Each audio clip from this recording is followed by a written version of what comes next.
Thank you for coming. This is a lovely event which kind of celebrate end of the whole term exhibitions. So it's lovely to have Mio back. But this time she came back as full family with her partner Nousaku and one extra children they carry. But they have a really heavy schedule, go around different city in Europe. So it's very lucky to have them, particularly final day of exhibition as well. So I'm gonna cut very short introduction. Probably don't need much, but maybe please buy those books and explain their work as well.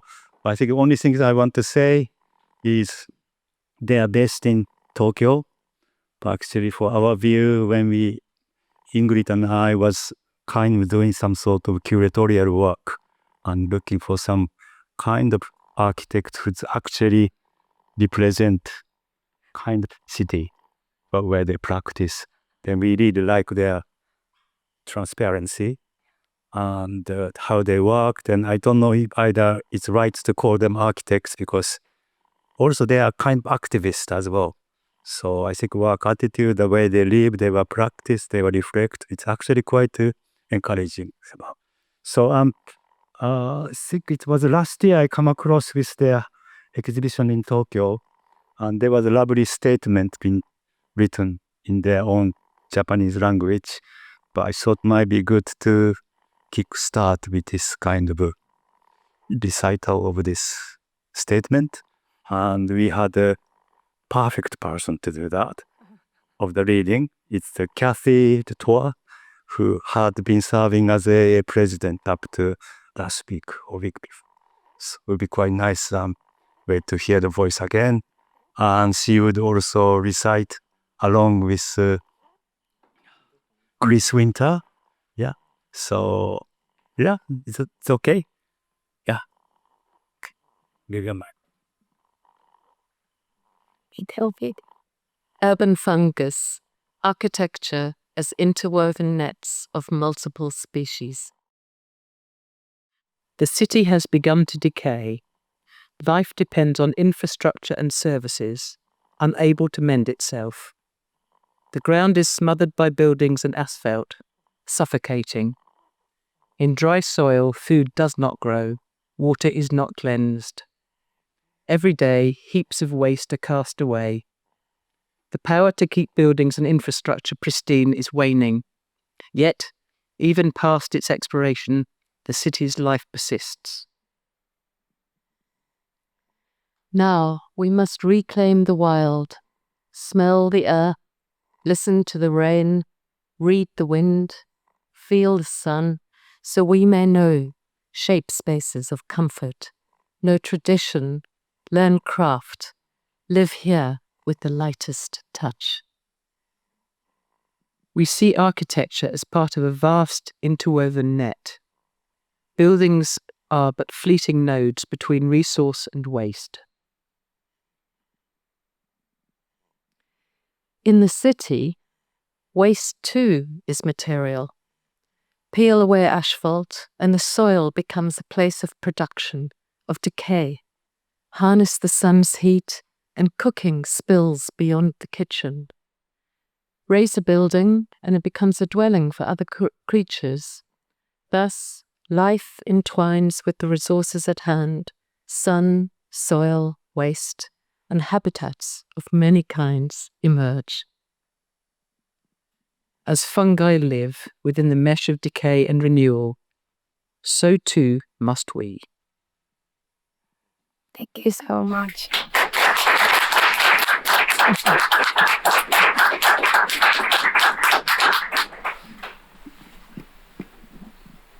Thank you very much for reading. It's very beautiful. And thank you for this lovely idea, Shin. We haven't thought about this poem and we forgot about it for a year, right? So I'm Mio Tsuneyama. I'm Fuminori Nousaku. Thank you for coming to our lecture today. We talk about urban fungus architecture is a complex mesh today. Buildings are made of networks of various materials, from raw materials to disposal. Human skills and knowledge are its important actors, as well as the work of microorganisms in the soil. This network forms a mesh of buildings as temporary nodes.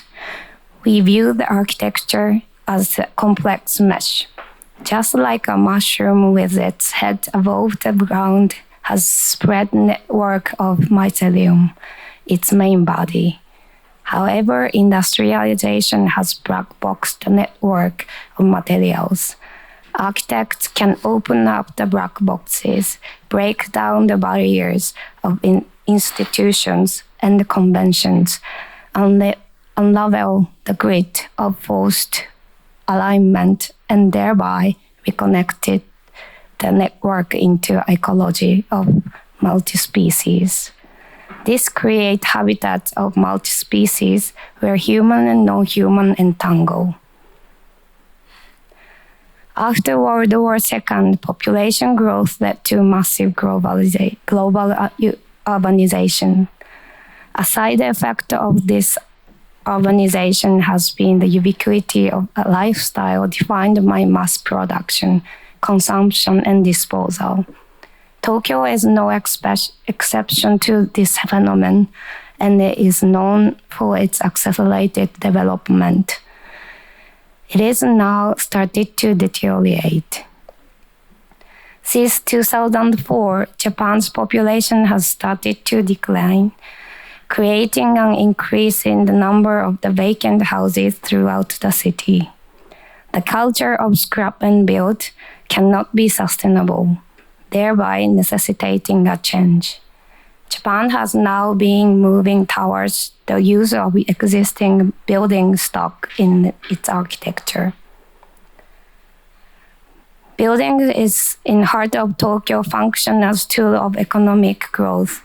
Therefore, it is essential that office buildings, the tower condominiums, and the other commercial facilities are in constant state of redevelopment in order to maintain a new and clean image.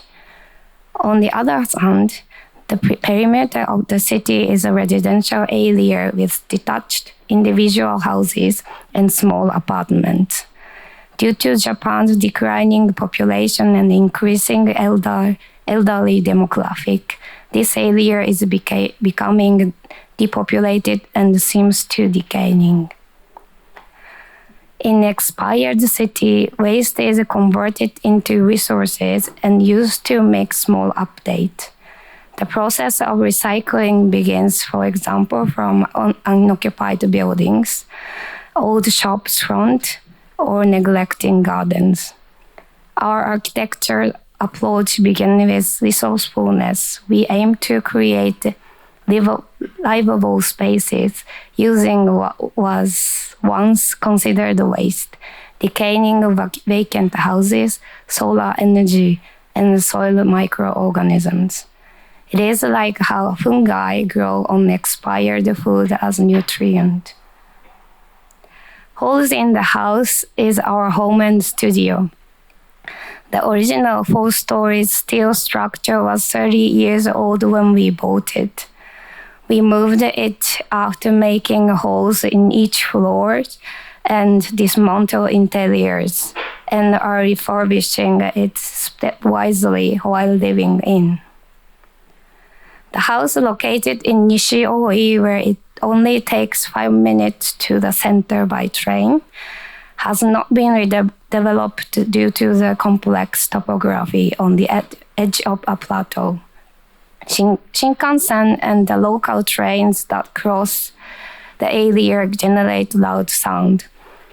The area is mainly residential, but since it's in Nikon's, the camera's brand, hometown, small factories used to be settled, which now tend to be reconstructed into housing without lack of green spaces. So therefore, Nishio is the cheapest land in this area in Tokyo. So this is the house which is yellow. Probably no architect wants to buy it. But we bought it. The ground floor was the store of the paper of the family businesses of the owner. And we demolished the 2 shutters before we moved in. And we lived for a year without windows. So all the cold and the hot air coming in, and also mosquito and cockroaches. So we really appreciated when we installed the windows on the ground floor after a year. And this is a holes we made before moved in to bring the light from the top light. Also, like bring the hot air from the heating on the ground floor, so that it also circulates the actors through these holes.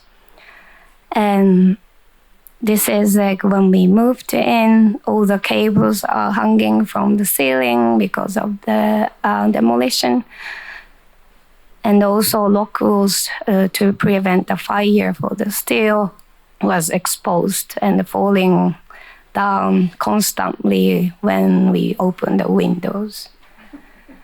And this was a ground floor where there is no windows. First, we started to paint or coat this rock wool for us to be healthy. And also like started to insulate the house to reduce the load of the planet, but also for our comfort. And it's also advantage to refurbishing our house while living in, because we can also feel where is the cold and where is uncomfort is, and we can also update and check with the thermography. And we also deconstruct the modern kitchen to reconnect the resources around us. For example, solar cooking, or like cooking, solar cooking, and then baking the cookies on the rooftop, or cooking the stews on the ground floor in the office. And finding also materials from the construction site, or wasted materials from the museum. So now the office is kind of very woody. It is unexpected from the beginning. So the resources changes also our design, and we are flexibly reacting what we can find around us. By time we started to recognize the soil environment importance, so that we started to unseal our parking lot, which was covered for 30 years. So we had 2 hours every day or with our staff and interns. We broke the concrete, which was quite good one and hard. So it was a lot of work. So it took 2.5 months. We brought also the concrete rubble to the intermediate center, a disposal center. And then we saw this mountain of asphalt and concrete, which doesn't go back to soil quickly. So it was very shocking. So also this experience made us aware that the concrete has also impact when it's produced, but also like when it's called disposal as well. So the soil was covered for 30 years, so it was dry and dead. So we started to make the gutters for the rainwater to penetrate slowly. Also putting bamboo charcoal and humus to activate the microorganisms. Planting nursery tree, also got some earthworm from the Atelier Bauhaus. And and bringing back the food waste every day. So suddenly, just 2 months later, all the life started to grow, and we could see also white small myceliums on the ground. After 1 year, it was not beautiful garden, but it became full of life, and suddenly became 3D instead of 2D concrete surface. If we once we started to bring back this food waste, also food cycle was created. And this was like how quickly the soil can create the cycle. We amazed a lot. So from this experience, we also had the imagination that small soil spot can create also a cool spot to reduce the heat island effect. Also like creating like network of water veins underground. Also we can bring back these small alleys or street to the earth, removing the asphalt for the cars. So this is our kind of future imagination, that we convince the neighbor to bring our small alley back to the soil. And through this experience, also we started to use the biodegradable materials, which is wood fiber or cottons, which can goes back to the soil easily. And this is kind of trigger that I wanted to use the cotton for this distillation exhibition. And this is like the bedroom, and this is a staircase before and after. And now for child security, the halls is also covered with cotton net and cotton balustrade. So accumulation of these small updates forms this architecture. There is no compression in this house. The halls are physical device for the better quality of space and life, but at the same time, it is a metaphor of punching the holes to the current housing industry, whose premise the selling the brand new completed houses, and their value go down quickly by time. So our renovation is still going on. We take the coexistence resources such as people, energy, and waste, which we can find around this, into the design. The phenomenon of top-down enforcement of policies and the institutions to address environmental issues is referred to as political ecology.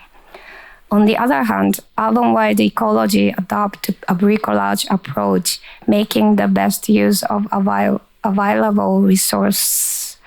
It is a practice rooted in our living spaces, rather than in wildness or Orientalism.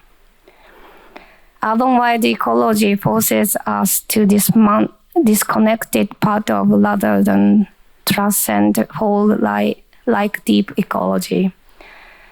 It acknowledges that depths of found in localized element rather than in framework to encompasses the entire planet. We will approach architecture through a series of small-scale realization. So this is a diagram, probably you know, 2 basic cycles of materials. One is the natural cycle, which is green, driven by biodegradation, known as the biosphere. The other is the industrial cycle, driven by technological processes, known as the technosphere. It is essential to design product in a way that prevents these 2 cycles from mixing. This is the butterfly diagram, which we want to suggests the fourth cycle. The third cycle is a regeneration of the nature, which is like kind of modifying DNA or controlling climate to control the nature and creating artificial nature cycle. But now started to, we know that it's also causes the pollution. So we somehow introduce like a fourth cycle with weak intervention, which softly or gently assist the natural cycle to create a little faster or a little easier. So we talk about the urban waste with today we have a 5 project. And first is this urban waste. So Japan, after World War, like 4.2 million households lost the house because of the burning, the bombed, because of the bombs. And also like all the soldiers came back from the other countries to Japan. So government has to quickly build the houses, so that they brought 3 policies. One is like making less loans, easily making the loans so that middle class people can also build a house by themselves. And housing industry grown consistently, and 1965 to 1968, it already covers the number of households, but still constantly built. This cycle of scrap and build is created this kind of growing housing industries, which is creating a lot of vacant houses in Japan. And this is a kind of a strategy that prevents the fire goes to the next block, so that they, along the main street, the concrete fireproofed buildings are built to prevent timber, small, dense structures inside of the block, which is called urban village. So this house for 7 people, which is in the center, the white, is also located in this urban village, surrounded by big infrastructures, which is Yamanote Street and train line and the rivers. So this is left over and vacant for several years. And this is to create a new form of family using this urban waste as an abandoned single family house. So this is a ground floor which was used as a house. But while during the demolition, we found these steel doors inside of the wall, and we found out that the ground floor used to be a storage. So we profited this original state of the steel doors and storage, which has a big volume. And Japanese minka has also this doma, earthen floor, and also gritted raised floor. This is minka is like a private folk house. To create the 7 unrelated people for shared living, I used this formation of this earthen floor, which is living room, to accommodate also the friends, and it became more public than private house. And continuous rooms, which is connected to the Engawa corridors, surrounded the bedrooms. So this is the living room for the 7 unrelated people, so that we can also separate with curtains, or like gradually separated with curtains, like to make the model, or using a big with one space for the event or barbecues, or doing yoga like this. And second floor is Japanese, like used to be Japanese traditional continuous rooms.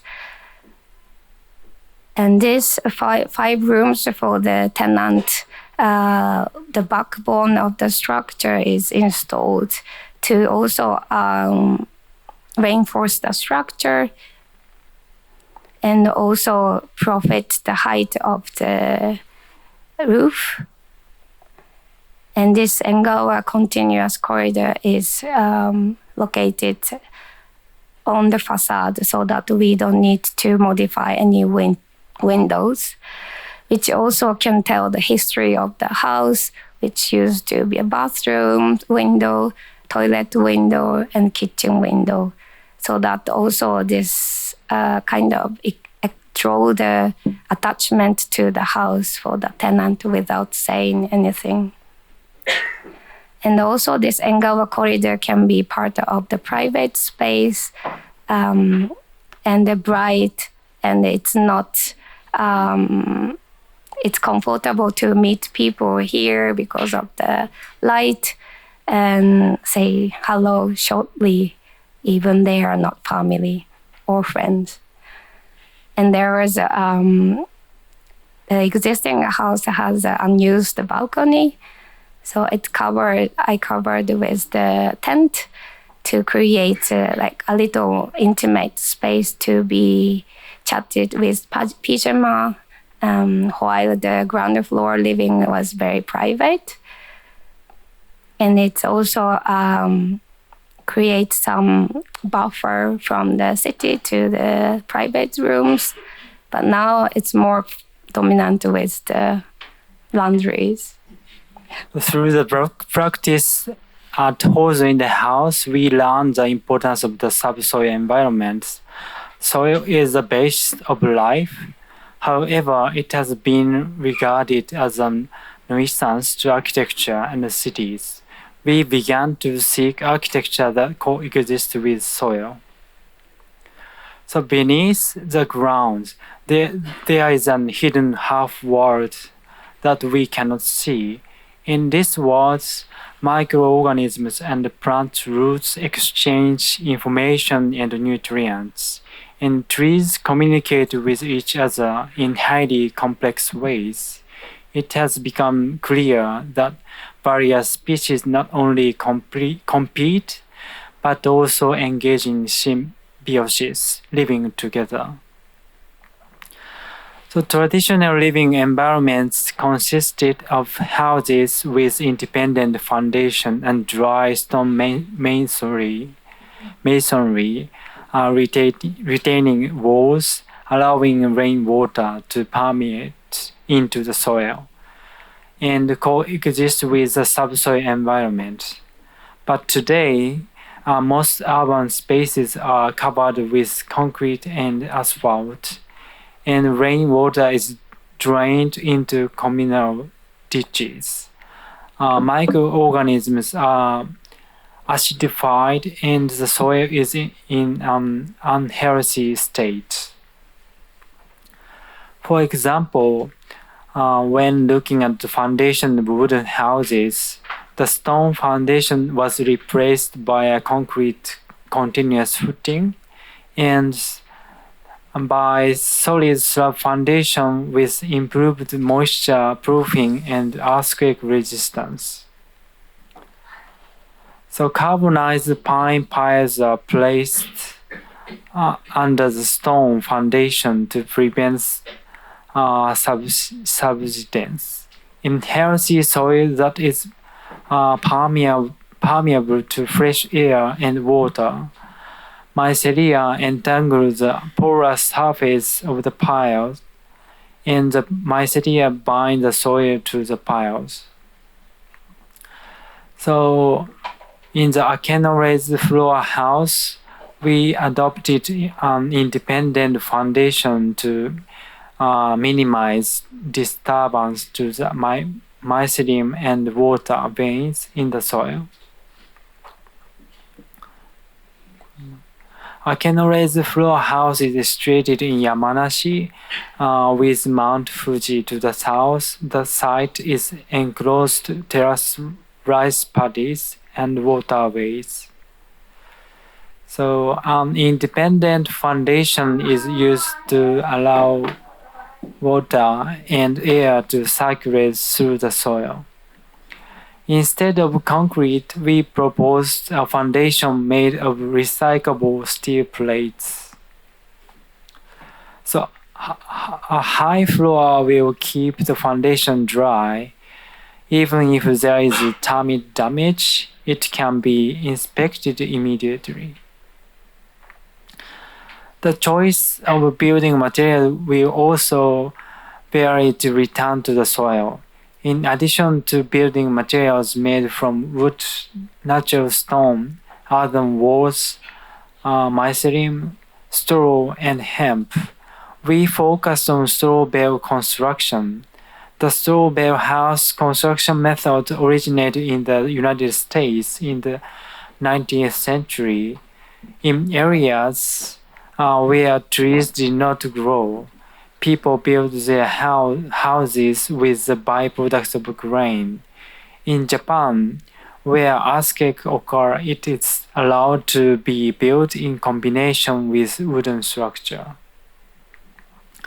So we used wheat straw as well insulation material. So approximately 20 people along with an instructor participate in straw stacking and mud wall painting. So we use wheat straw for the wall material, carry the straw blocks, the tie ropes, the falling stripes, piles up the straw blocks, push them into place at the top of the pile, secure with rope tied to bamboo mix clay and sand, and apply the soil by hand. So this is a detailed section. The wooden structure is placed on an independent foundation. The roof slopes down to the south to maximize the sun's energy. The insulation is made of organic materials such as straw and wood fiber. So exterior view from the south. So the living room is in the center, and the bedroom are at both ends. So the 2-meter deep veranda overhang the house. So the steel foundation opens up the ground surface, allowing air and water to penetrate into the soil. Weeds are growing around the foundation. So this is the living and dining room. On the left is the left is a wall of straw and earth. A pellet stove has been installed. The straw and earthen walls store heat. So the windows are very thick with straw bale walls. The shoji screen and traditional Japanese architecture elements are biodegradable materials made of wood and paper. We use the shoji screen instead of chemical fabric curtains. So next, I show a small project in Tokyo called Piles and Pointed Roof. The idea was to allow the soil and building to coexist in high-density urban environments. The eastern part of Tokyo is lowland, while the western part is plateau.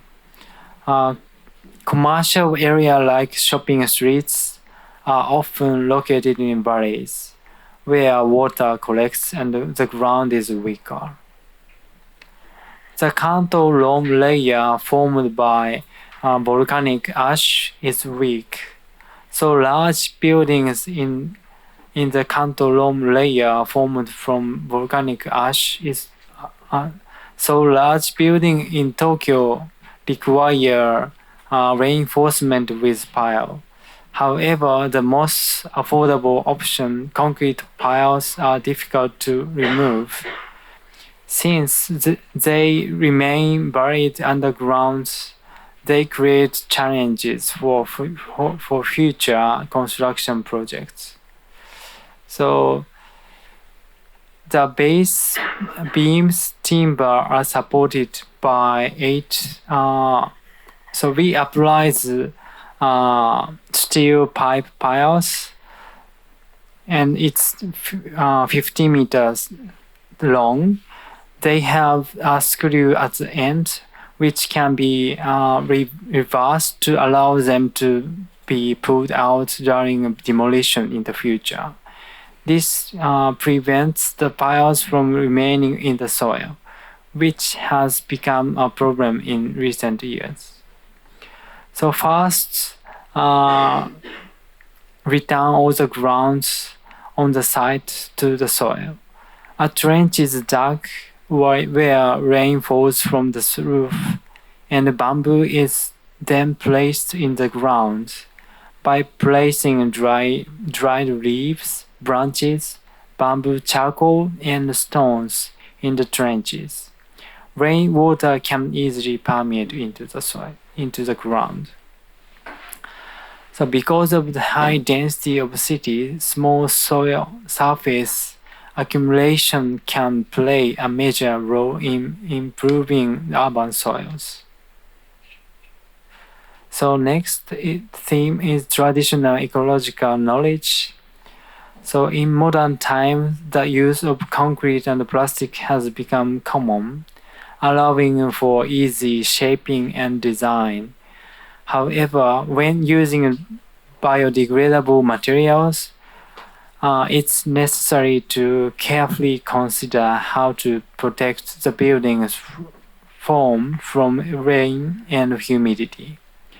This was a common practice in construction from earlier times.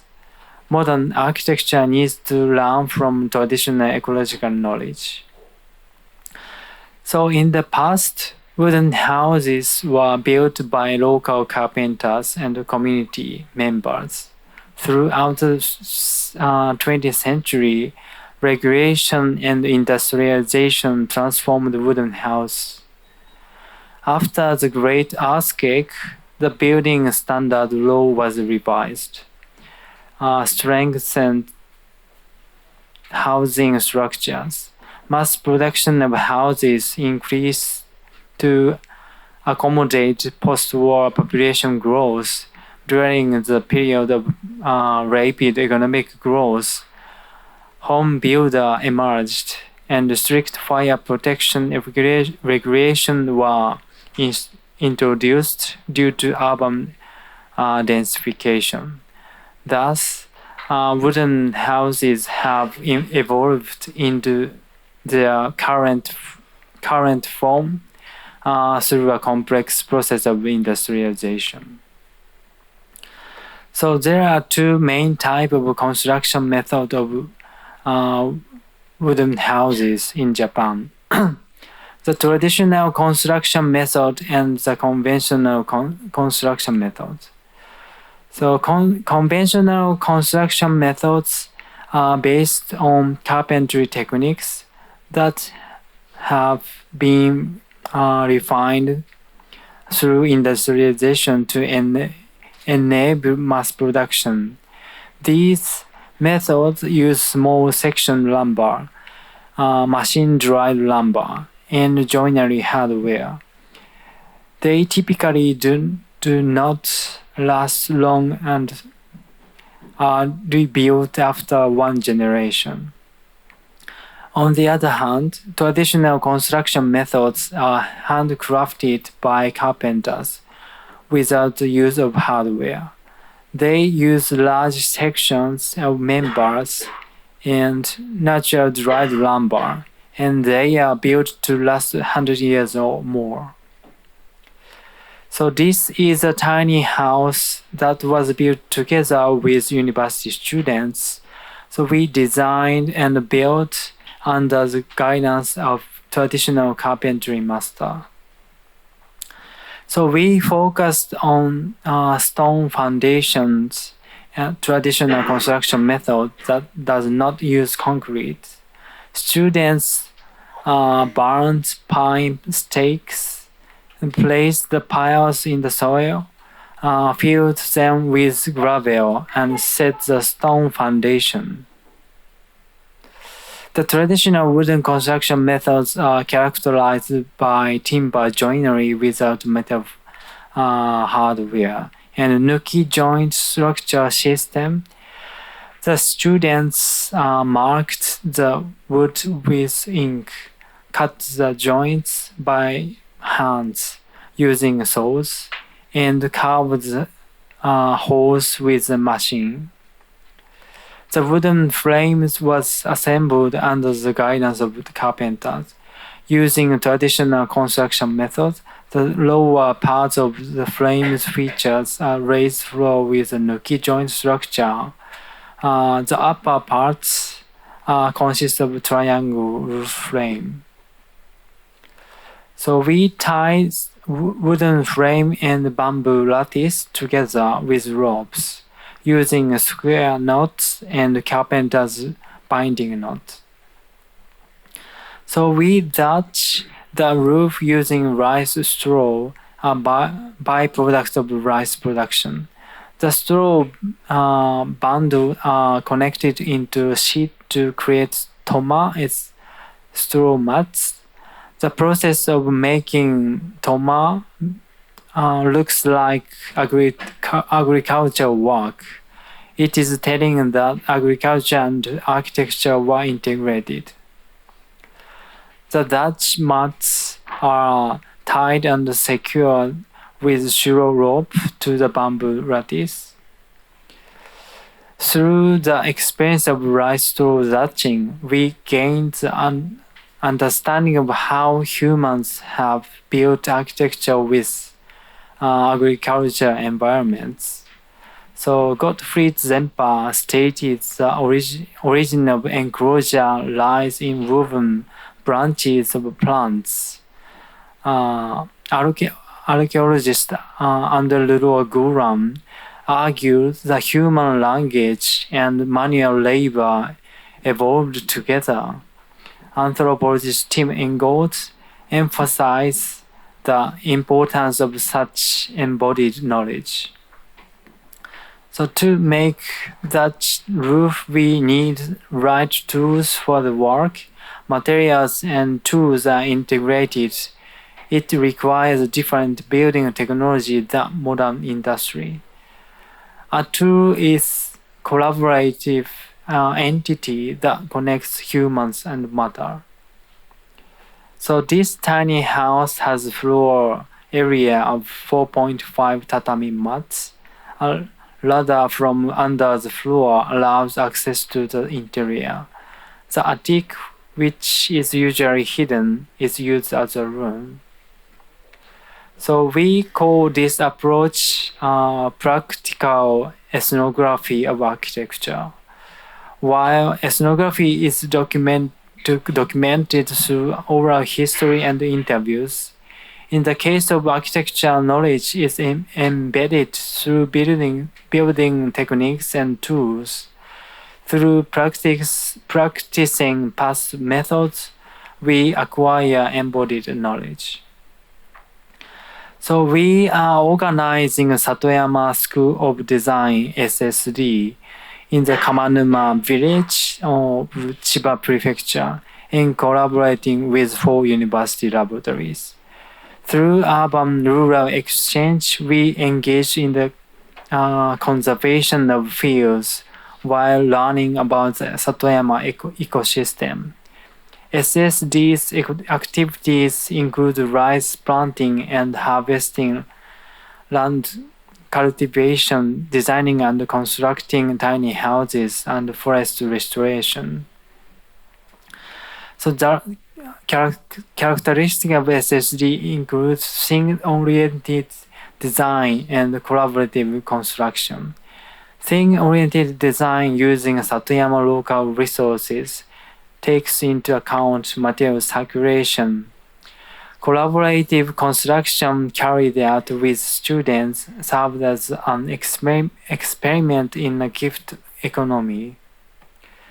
So quantification and scalability in space-oriented design are developing with capitalist society. In contrast, thing-oriented design is one of the approaches that counteract this trend. Our last topic is off-grid. The Fukushima nuclear power plant accident taught us that nuclear power is dangerous and the issue of waste disposal remains unsolved. Along with the anti-nuclear movement, renewable energy has been promoted, but mega solar power plants cut down forests and fundamentally destroyed rich land. So this is like the scheme of the off-grid house, which is generated solar energy on their rooftop, which is already covered the ground, and also creating small kind of cycles in this house. So this house on the classical element is an off-grid house that uses traditional Japanese construction method, requires less energy, has a long life, and uses materials that return to the soil. But off-grid in electricity, it's connected to the water, tap water. So it's coexist with the soil environment with this lifted foundation, so that air can circulate underneath of the timber floor and keep it dry to prevent from the insect and also humidity, and also it can be coexist with slopes. And this gentle pitched single slope roof to generate the, of course, like solar energy, but also like reduce the height because it's one pitched. And this independent foundation is reduced amount of the concrete which we use usually comparing this solid covered foundation. And to accumulate the natural, or like this, introduce natural ventilation, we had like a pair of the balcony which is cut it off so that we can keep the windows when it rains or like when the sun is strong. And this is like a conventional grid to avoid the laminated timber, which is usually imported wood from the Canada or other countries. To use the massive wood is relatively okay with this 2.7 meter by 3.1 meter grid. And this is the hand-carved joint by traditional carpentry, which is a carpenter of the team of the mid of 30s. They are very young, and also promoting this importance of traditional construction method. So to carve, it takes 3 months. So instead of machine carving, takes longer, but it's quickly built for a week, and also it's strong For example, this joint is like beams on the beams, so it's never fall. And this all the joint is carved by hand without any nails.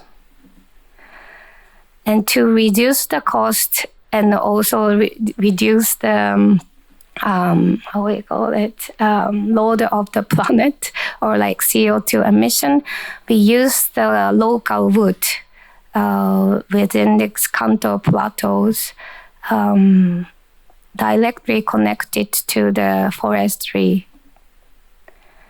And this machine allows to mile the wood on site, so that we could reduce all the intermediate cost directly buying the wood from the forestry cooperation to the carpenters, so that also bring the proper money to the forestry. And this is comparison of the air drying wood and machinery drying wood.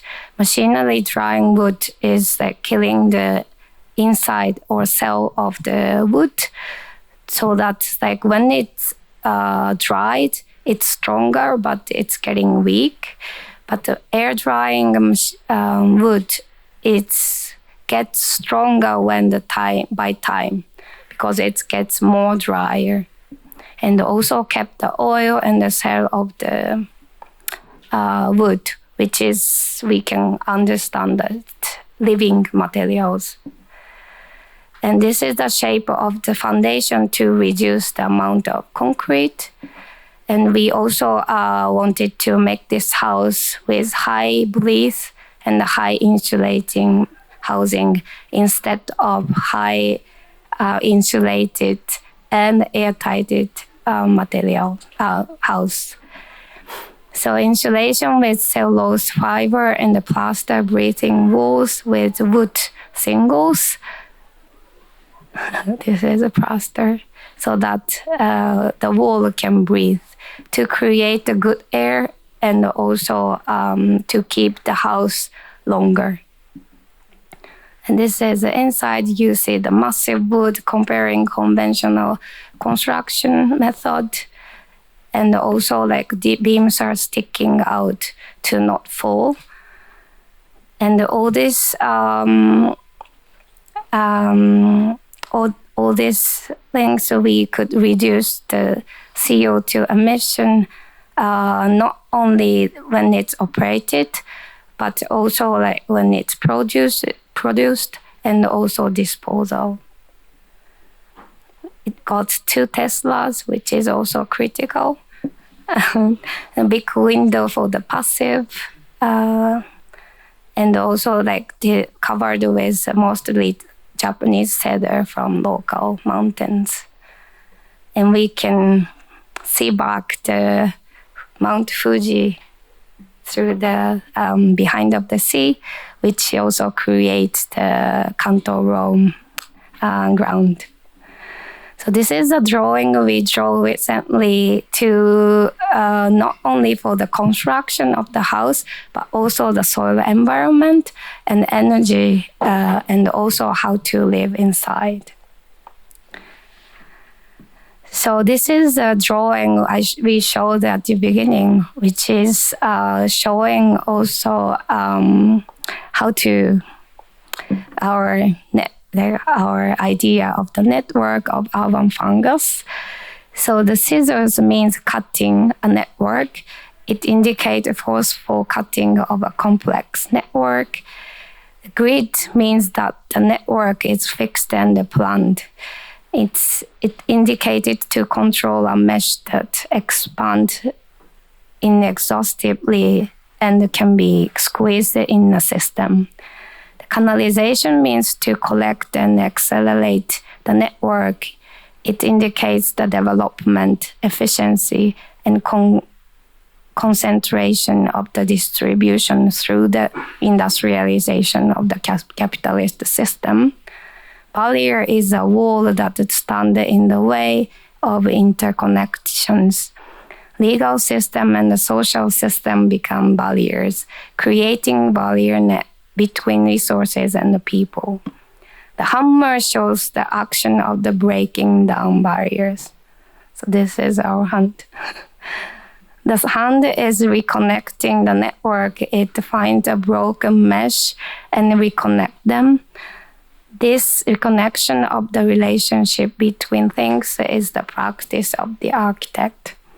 Architecture has been conceived with the paradigm of space, but we have been exploring the possibility of thinking within a different paradigm of relations between things. What is depicted in the poster in this drawing in a way of intervening in the relation of the thing. Thank you.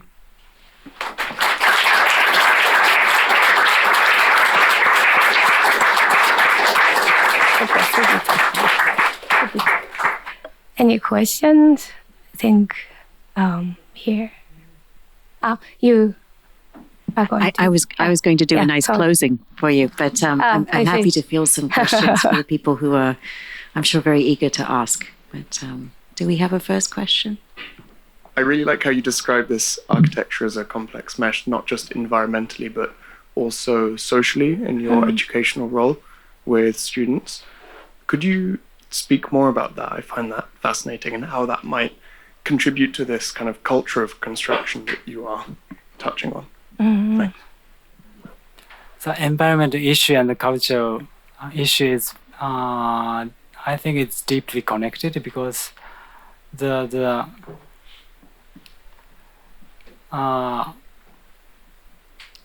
traditional methods, it's なんていうの? It's already sustainable, so we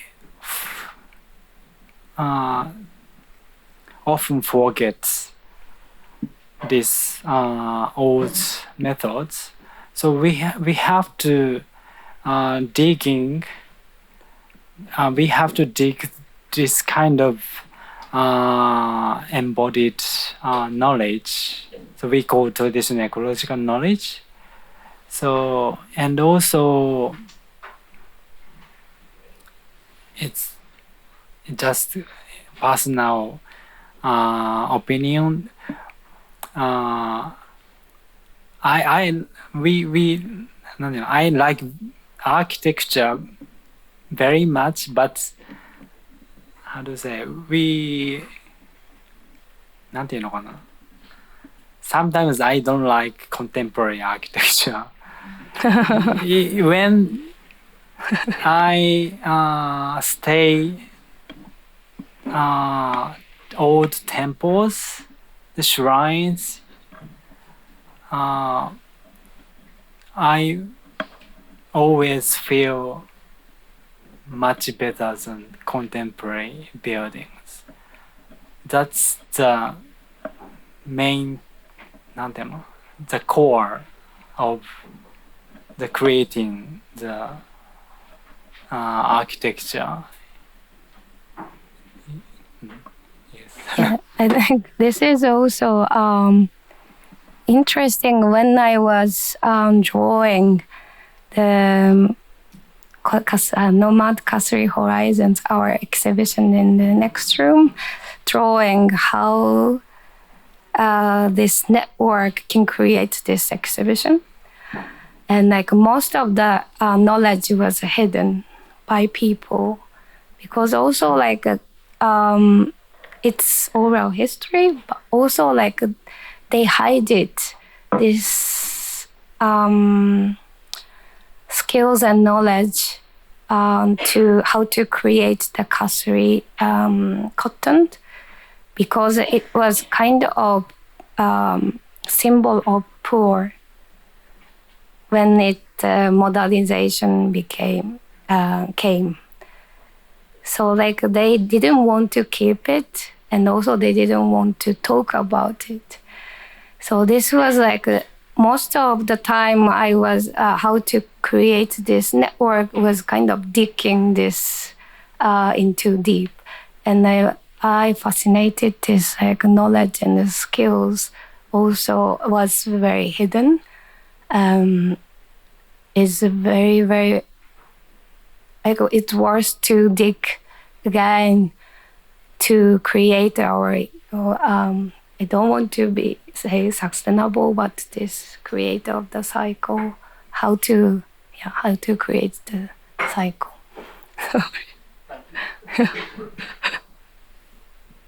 Hi there, thanks for the amazing lecture. I'm fascinated by your approach to your own house, the house with holes, and how that kind of redefines the traditional design process and the way in which things works. I'm just wondering whether you are currently or may in the future work with clients on their own houses adopting a similar approach, and how that might kind of redefine the relationship between client and architect, given that obviously the design process happens over the course of living there. If you're working with clients who aren't architects and don't have the same kind of specialist knowledge. Mm-hmm. Sometimes if we are ambitious with client, we talk about like what we can do with their house or with their buildings, and there is a limitation of the budget.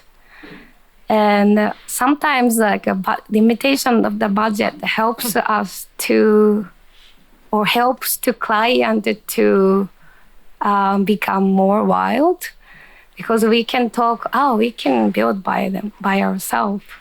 Or we can say like, we can forget the completion and we can do it like 10 years later.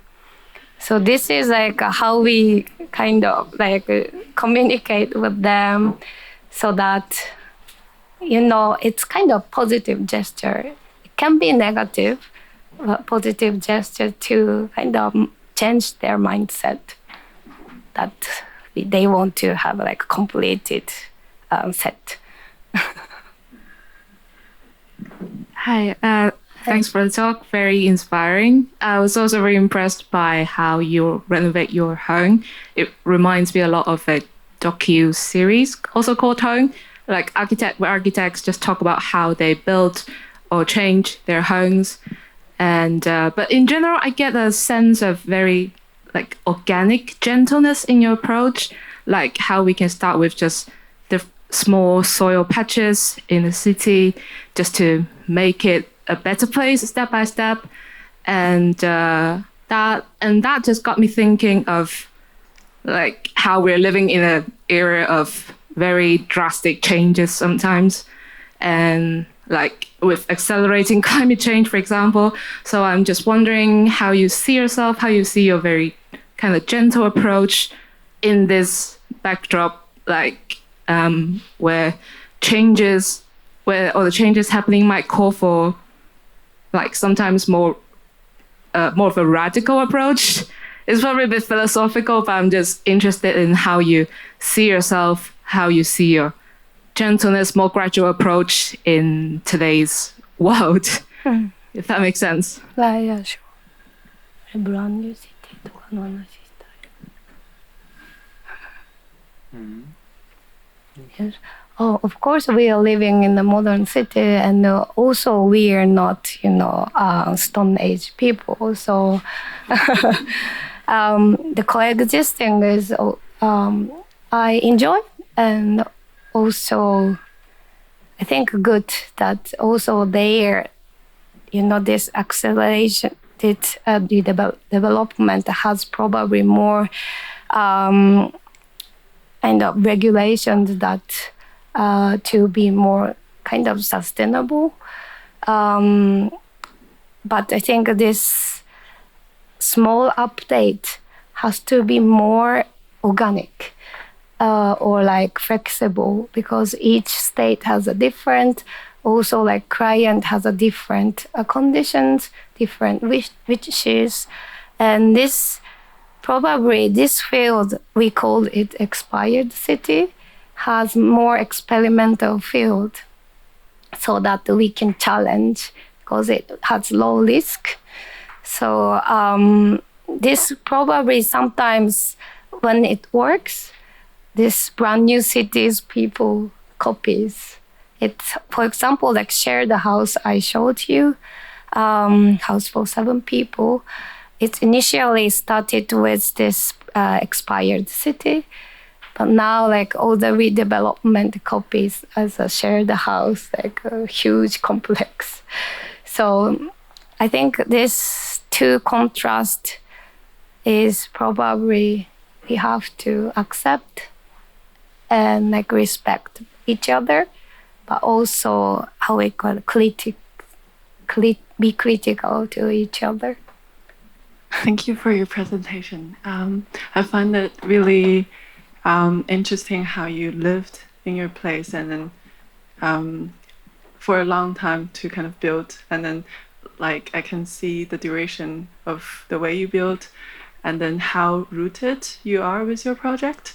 And then also I think you were introduced and you had a long time like a travel in Europe, and then I'm interested in your perspective like of this context. Like what do you think of being here? Do you imagine yourself having project here? And then maybe giving us some fresh eyes of like from your approach, what do you think of like the world we're living in London, like for us maybe? I don't know. I think here is more advanced in terms of ecological thinking. But you can. But I think the Europe is more political. That ecology is connected to the political issue. So it's, for example, we call the political ecology. It's aimed, target value. So this the goal is not ecology, not ecological. So for example, to get solar energy, the government developed the mega solar power plants. They killed the ecosystem, the water veins and forests. It's totally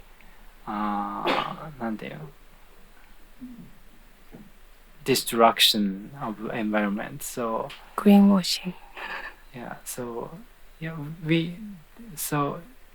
it's connected, but step by step approach. It's the small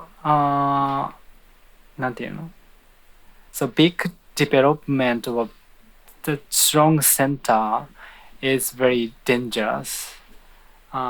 So we make the counteract for this big power. So we call it weak power. It's necessary to construct ecological environment. Also, the time is a bit different from Japan in London, because like the existing structure in Japan is mainly in timber, so it's shorter life. So that, but it's also easy to update because we can cut. You know that you have a workshop here, so it's easier to cut, also modify, replace.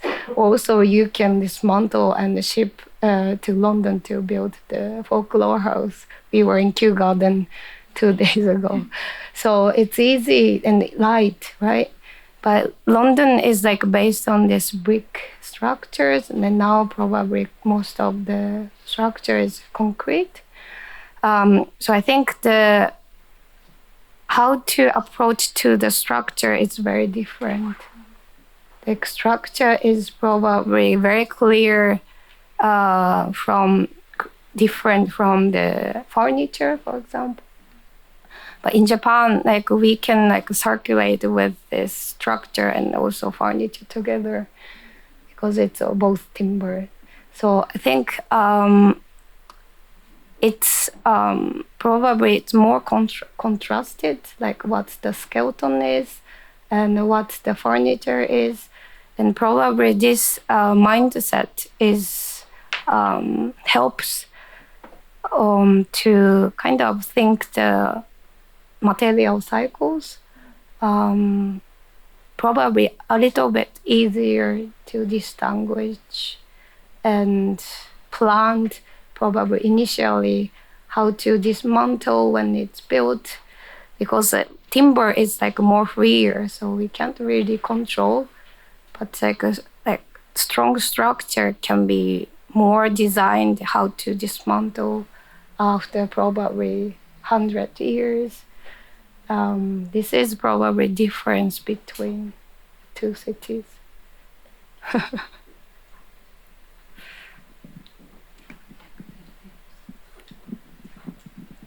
I have a sorry. I have a quite sort of a curious about your architectural expression that perhaps I don't know you can expand a little bit more, because your building is very simple in the way that you can also I can see the sort of economy of means that very rectangle, straight lines, monopitch, which is very beautiful. But your foundation design is very strange. And I wonder whether this is where you are kind of inserting this, I don't know, perhaps new technology or something that expresses itself as a almost sort of a manifesto or I don't know, some message is embedded. I mean, I could imagine that complex concrete foundation and to reduce the the amount of concrete to use, but amount of formwork involved would be quite also something that to achieve that. So I don't know. That's sort of I wonder your attitude towards this. I guess how the building sits on the ground, how it's kind of expressed, and and also perhaps I don't know, interested in hearing this kind of a technology. Maybe this is a 20th century technology, but combined with more traditional old Japanese carpentry and yeah. Foundation. 形の話で。So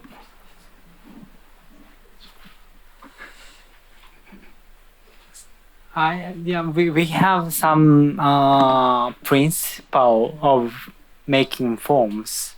So one is the long eaves to protect from the rain, and and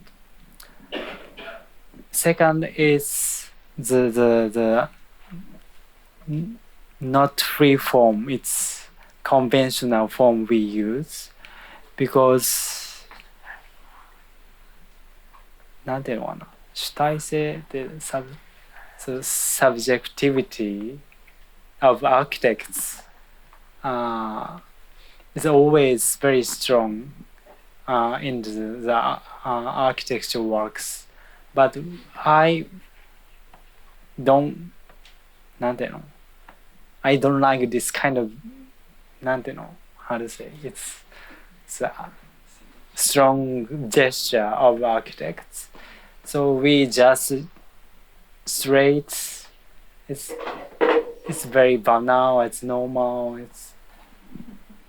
and also we are interested in traditional construction methods, because the protocol of construction is very stronger than intention of architects. So we design the house by using the traditional methods. So we design, but the methods itself design the house. This kind of feeling is what I like. This protocol makes the architecture. So do you think this foundation is? Foundation is we design with always structural engineers. So, for example, the Akeno Ray's house, structure engineer calculates the how to say, it's the members and the footprint of the foundation, but he designs very thin columns at first, but I ordered change because this is like it's the mimic of the column. It's like Miss van der Rohe's first house, but I wanted to very not just connect the necessary footprint and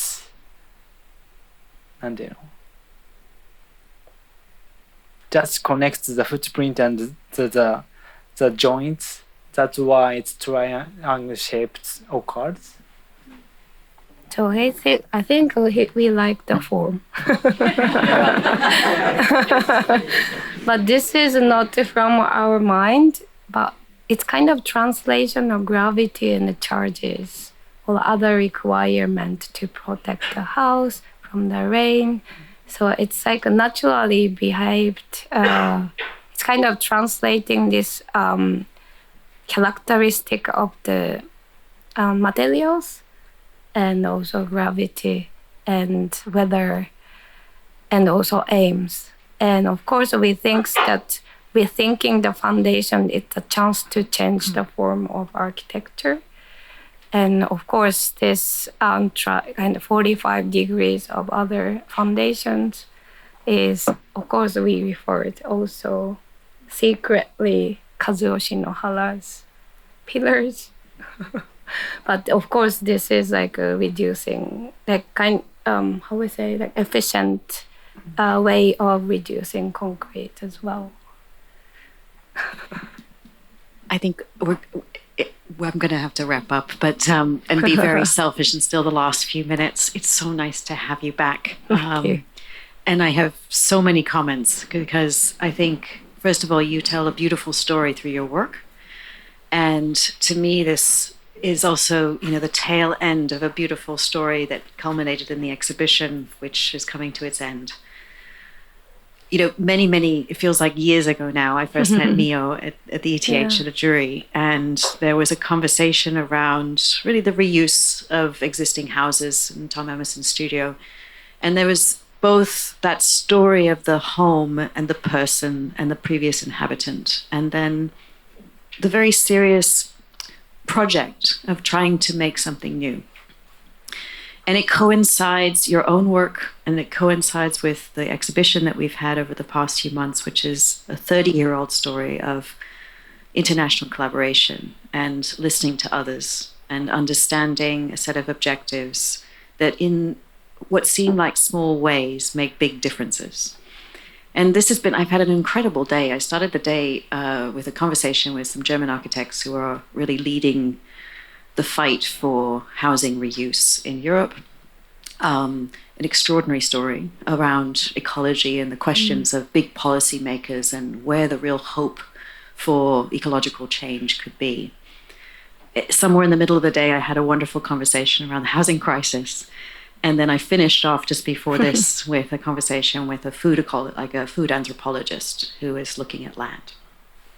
All through the day, it's been a series of stories that seem to me like the great hope of what we do as architects, which is to find humanity in a moment of crisis. And this is the perfect culmination of those conversations, because I think your work has an incredibly clear set of objectives. It has an ethos that seems effortless because it comes from an idea about the land, but I hate to say has your hand in it.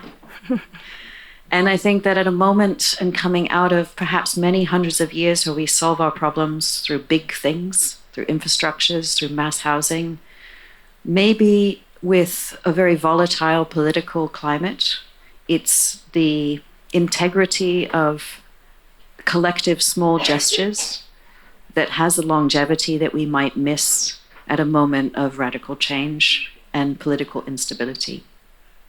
So this image that we have here, where the house sits just above the ground that you're restoring, the sensitivity of the foundation, the willingness to get your hands dirty, might just be an answer that sees us through the next few decades, maybe the next century.